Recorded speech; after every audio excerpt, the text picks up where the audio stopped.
Good morning, good afternoon, good evening sa inyong lahat. Nandito na naman ako. Gagawa ulit ako ng comment, reaction doon sa mga nakaraang pangyayari sa buhay ng ating Bibi Loves.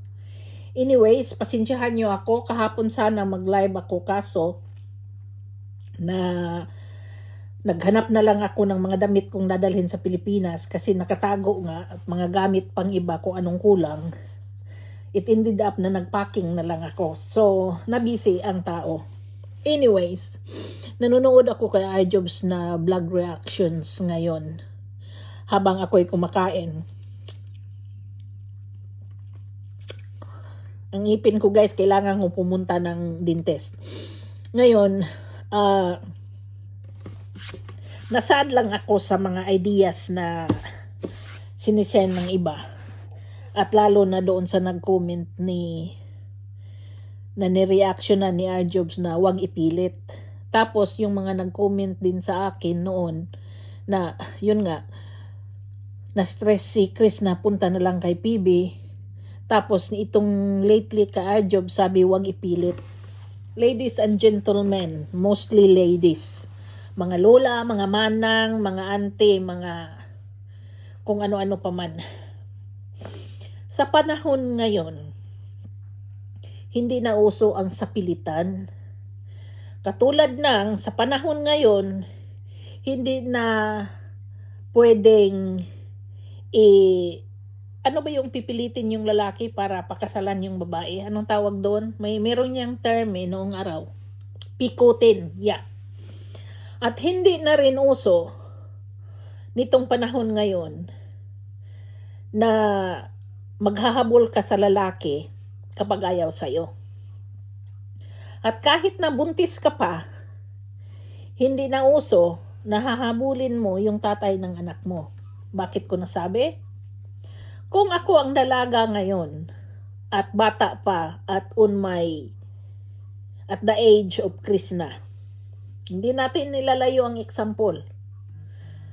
Kahit pa ako mabuntis, kahit pa ako ayawan ng lalaki, never ever nahahabulin ko yan.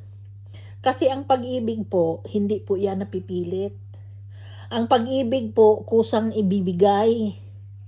Dahil, pag ang isang bagay na pinipilit mo, dalawa lang mapuntahan dyan.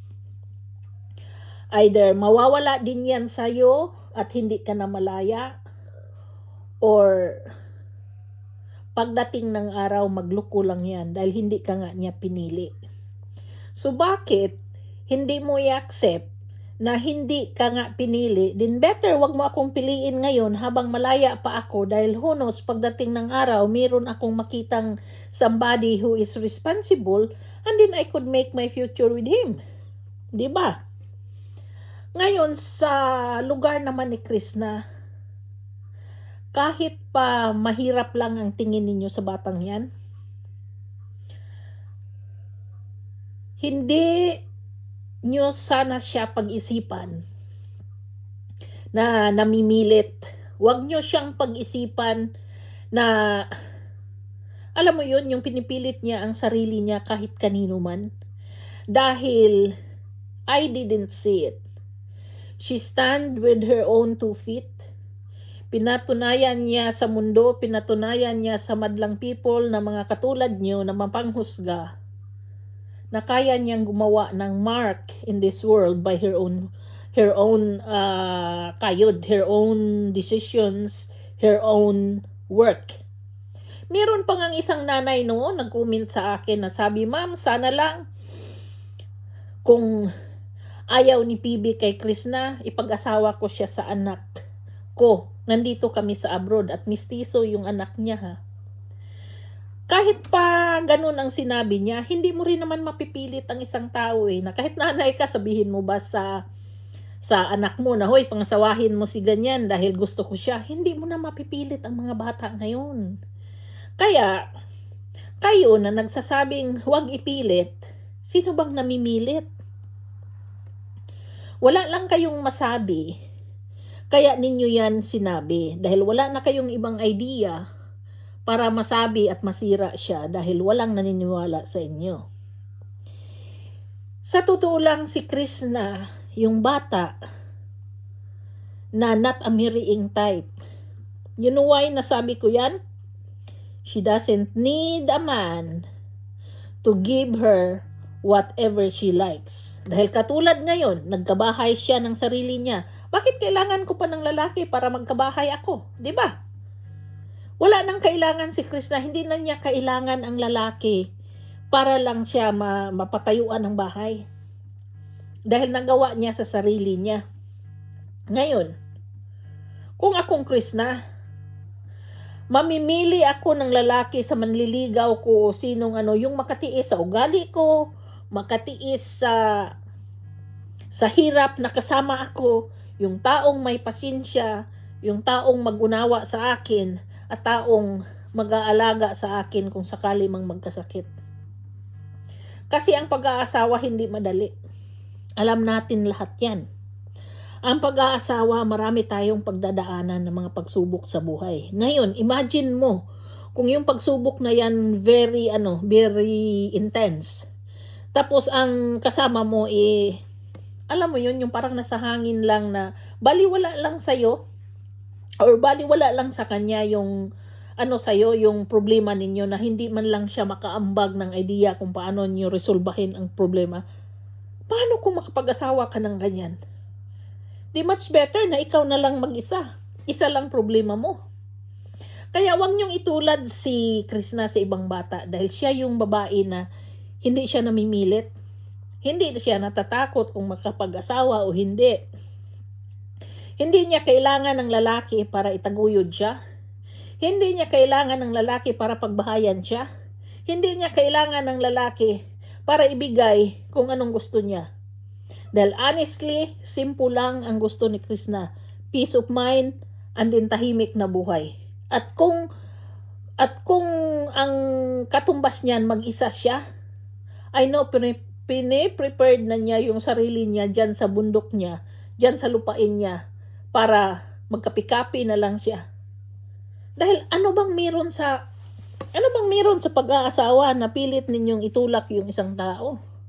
Ano bang meron I'm not regretting sa pag-aasawa ko dahil mabait naman yung asawa ko.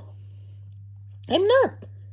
Pero kung given the chance to choose again if I get married or not, hindi rin ako mag-aasawa dahil nung nag-asawa nga ako, 42 years old na ako nung nag-asawa ako. So, alam mo yun? It was my choice na mag-asawa ako. So, hayaan natin si Krishna na mag-asawa sa choice niya. Kasi hindi niya kailangan magmadali. Hindi niya kailangan ng isang lalaki para ibigay yung gusto niya. She can do it herself. Kaya wag niyo siyang maliitin.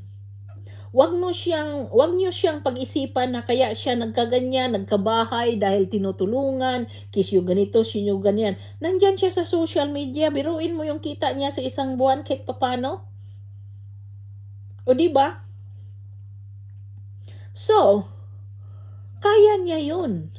Kaya siya nga nangarap na magkaroon siya ng bahay dahil handa na siya nga kung mag-isa man siya, wala siyang mapipili sa mga taong nakapalibot o nanligaw sa kanya. Handa siyang mag-isa. Basta hindi lang siya mapunta sa taong ayaw sa kanya. O diba? Bakit ipipilit? Hindi na uso ngayon yung sapilitan. Hindi na uso ngayon yung mamikot ka ng lalaki. Hindi na uso ngayon yung pagpalagay natin na buntis ka tapos hahabulin mo yung lalaki. Hindi na yun uso.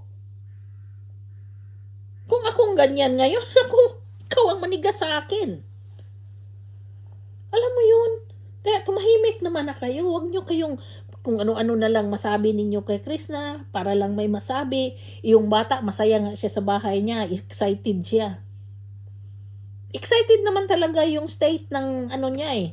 Kasi biruin mo, from the beginning, nandyan siya habang ginagawa yung bahay niya. Kung ako nga, nag-isip pa lang nalilipat sa Davao City ng bagong bahay, excited na ako. How much more siya na nandyan siya, nakikita niya ang development ng bahay niya.